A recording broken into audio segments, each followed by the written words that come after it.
What's up, everybody? It's your boy Al. I'm coming to you on a sad day for me. As a former boxer, as a boxing fan, and a sort of an unofficial boxing historian, we lost a legend, and for me personally, a hero and mentor and guy that I looked up to. One of the greatest fighters of all time, arguably the greatest defensive fighter of all time, and Pernell "Sweet Pea" Whitaker. Pernell was killed tragically last night in a automobile accident where he was hit by a car. Responders couldn't revive him, and he died on the scene at 55 years old. Pernell was one of the 20 greatest fighters of all time, period. Case closed. End of discussion. I don't care about Bert Sugar's stupid list in his stupid book, or what ESPN ranked him in their 50 greatest fighters of all time. Pernell Whitaker was one of the 20 greatest fighters who ever lived. There are not 19 fighters who've ever lived that are greater than Pernell Whitaker. He's one of the 20 greatest fighters in history, period. I hear a lot of people saying he was one of the greats of his era. No, he was one of the greats of all eras. One of the 20 greatest fighters ever. A defensive savant. Member of the famed 1984 U.S. Olympic team. The greatest fighter off of that team, bar none. With respects to Evander Holyfield and all he accomplished, Pernell was the greatest on that team. You're talking about a team that had Tyrell Biggs, Evander Holyfield. You're talking about a team that had Mark Breland, Mildred Taylor, another one of my gym mates, Frank Tate, Virgil Hill. That team was the most loaded U.S. boxing Olympic team ever. And Pernell ended up being the star, the biggest star, or the best star, the best fighter off of that team. Was robbed in his first title attempt against Jose Luis Ramirez, this will become a trend in his career. Was robbed. Later on, won his first world title against Greg Haugen. Then avenged his loss to Jose Luis by shutting him out. Beat the great Azuma Nelson, and then unified, became undisputed lightweight champion of the world against Nazario. Moved up to junior welterweight, beat Pineda for the title. Then moved up to welterweight and fought James Buddy McGirt. Fought a James Buddy McGirt who had just mopped up the floor with Simon Brown and became a top 5 pound-for-pound fighter in the world. Pernell moved up, and when he could have fought a welterweight belt holder in the division that was less than Buddy, he fought Buddy and beat Buddy in their first encounter in one of the fights. One of the fights that I call one of the 3 greatest fights of boxing thinkers. When 2 great thinkers get in there. McGirt and Whitaker was one of my 3 favorite fights to watch, where you got 2 guys trying to outthink and outwit and outclever one another. Pernell Whitaker was just unimaginably good, especially defensively. Personally, I got to meet Pernell. He held many of his camps down here in Houston in the then what we call the Heights Boxing Gym, where I trained and fought out of as an amateur. I met Pernell shortly after his unofficial win against Julio Cesar Chavez. And he was then the #1 pound-for-pound fighter in the world without question. And he couldn't have been more generous. He couldn't have been more gracious. He couldn't have been more humble. My father met him. My father was starstruck, followed him all over the gym. He just, got a kick out of my dad, as everyone does. It was privileged to be able to get into the ring with him for a couple of rounds. Move around, got to spar with him, got to see how untouchable he was. I remember he sat down on the bottom rope and just started weaving, and I was throwing punches, and I couldn't, you'd have given me a blanket. I couldn't throw a blanket over the top of him. He was just amazing. He starts playing with kids. I know some people had brought their kids into the gym, and he got to the ring, was playing with a couple of kids, and the Parents were filming, their children spending time with the great legendary Pernell Whitaker, and he was just gracious, all over the gym, gracious to all the fighters. Wasn't trying to big shot any of us, any of the young kids. Wasn't trying to big shot any of the other top fighters in the gym. He was just a down to earth guy, and I'll always remember him for that. One thing that, as a fighter, that Pernell Whitaker was, for me, always known for, not just his defensive wizardry, but in an era now, comparing him to an era where now it's so hard to get guys into the ring with top-notch fighters, where all the conditions have to be to their liking. Pernell Whitaker was a guy who would fight anybody, anytime, any place. He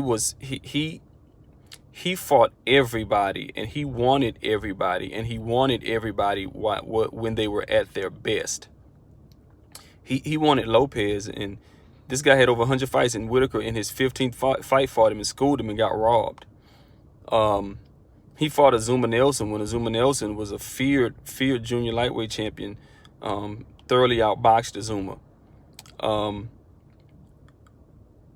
Like I said before, when he fought Buddy McGirt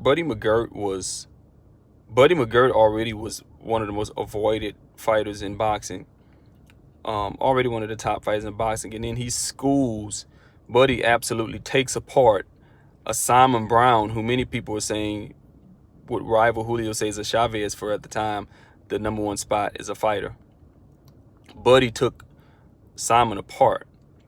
And Pernell goes and fights that Buddy McGirt. He goes and fights the Buddy McGirt that just took Simon Brown apart.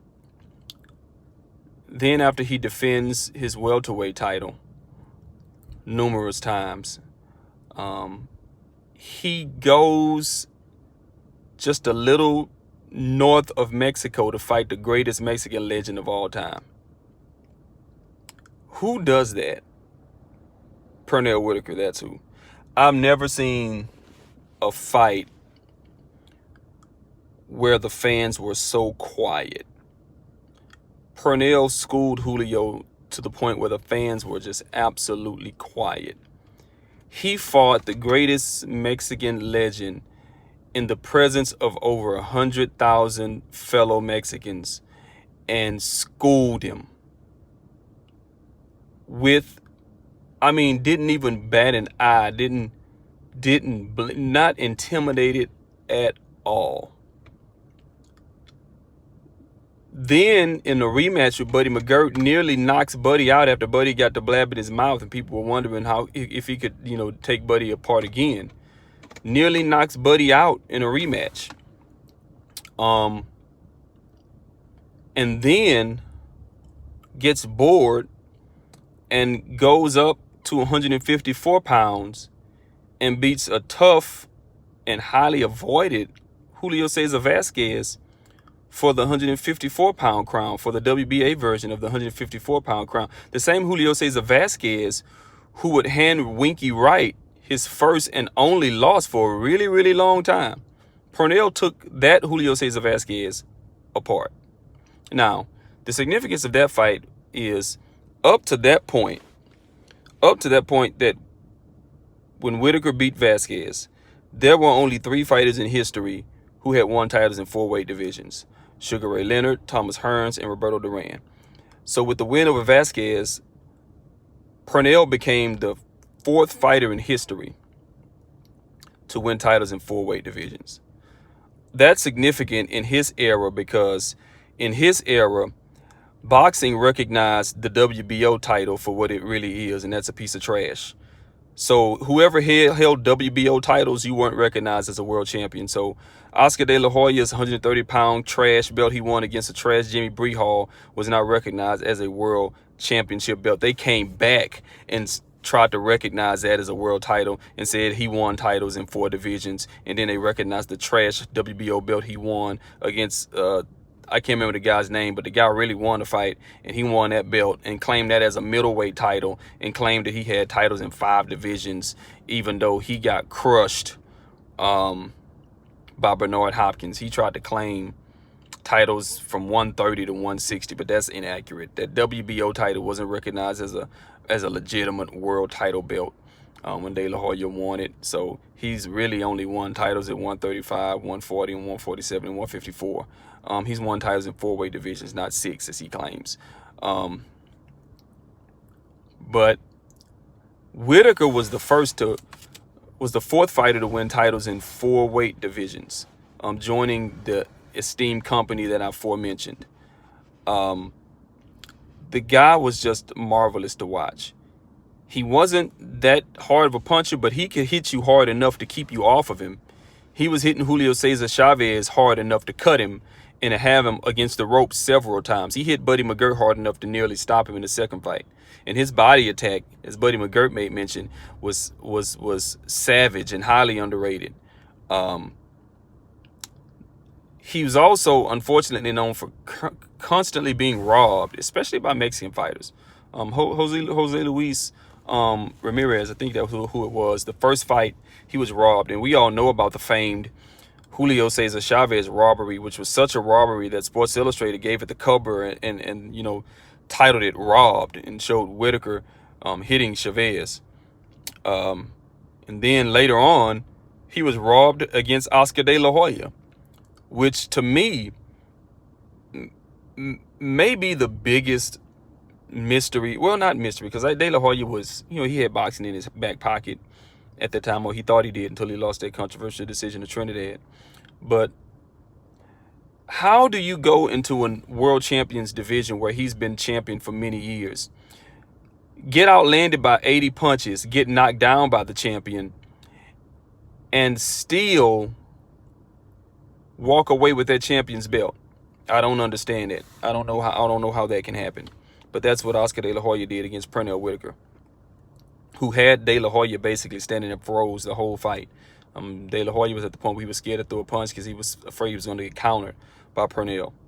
But Pernell, unfortunately known to for being robbed, probably because his style. You know, he liked to clown around a little bit. When you get bored in the ring sometimes when you're that talented. We see fighters, you know, Muhammad Ali, Sugar Ray Leonard, Roy Jones, Pernell Whitaker, Prince Nassim. When you're just God gifted, where you're so far ahead, it's like the smart kid in class. They just get bored. It's not that they're bad, it's that they're bored. They finish their work before everybody else. They're way ahead of everybody else. They just get bored. That's what Pernell Whitaker was. He would get bored in the ring. He was just so far ahead of everybody else. He just got bored in the ring at times, and it cost him because some people didn't like that clowning around. Another thing that Pernell Whitaker is known for, and I don't think many people realize this, he was the guy who has everybody now where they're so caught up on being pound for pound #1. Think about this. In the days of Marvin Hagler, in the days of Sugar Ray Leonard, in the days of Roberto Duran, in the days of Tommy Hearns and Wilfred Benitez and Alexis Arguello and Aaron Pryor, nobody talked about I'm pound for pound #1. I'm pound for pound #1. You never heard that. You never heard post-fight interviews of guys saying I'm pound for pound the best fighter in the world, pound for pound, pound for pound, pound for pound. You never heard people do that.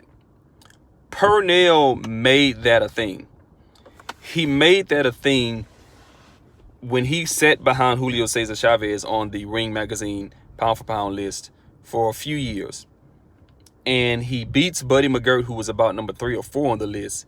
And that blue Ring magazine with the Ring magazine with the blue background that I owned, which had Pernell on the cover with his finger up and pointing at his own chest. And the cover says, "Who's #1 now, Julio?" Speaking of the pound for, and that cover started the whole pound for pound back and forth. Who's pound for pound the best fighter in the world? Because that cover made people started asking a question, who's #1 pound for pound? And then after he beats Julio unofficially, he gets the jacket made with his picture on the cover, on the back of the jacket. And this is on the KO magazine. He had the picture of himself and he's turning around. You see the back of the jacket, his picture, and it says pound for pound #1. And that pound for pound #1, the way you would hear Roy Jones for years talk about he's pound for pound #1, and Floyd Mayweather talk about I'm pound for pound #1, That all started with that being important started with Pernell Whitaker. It started with him. He's the one who made that such a huge thing, being pound for pound #1, because nobody else really talked about it being, that big of a deal to them before Pernell did it. So you gotta credit him for that as well. But with that being said, rest in peace, Pernell. Great guy, great fighter, one of the 20 greatest fighters ever. You're going to be missed. Thank you for being so gracious to me as a 14, 15-year-old kid and my father, the way you did. You really made meeting one of my idols easy for me. I always had a fear of meeting one of my idols and they're a jerk, but you made that easy for me. And thank you for all the great memories you gave us in the ring. And I encourage all young fighters to watch Pernell and learn from the master. Learn how to throw a great jab. Learn how to keep your eyes open when punches are coming at you. That's one of the things he taught me, how to keep your eyes open when punches are coming at you. That was one of his gifts. How to move, how to have ring generalship, how to move your feet, throw punches at the same time. YouTube Pernell, watch some of the fights and learn from the master. R.I.P. Pernell Whitaker, one of the greatest fighters of all time. Peace.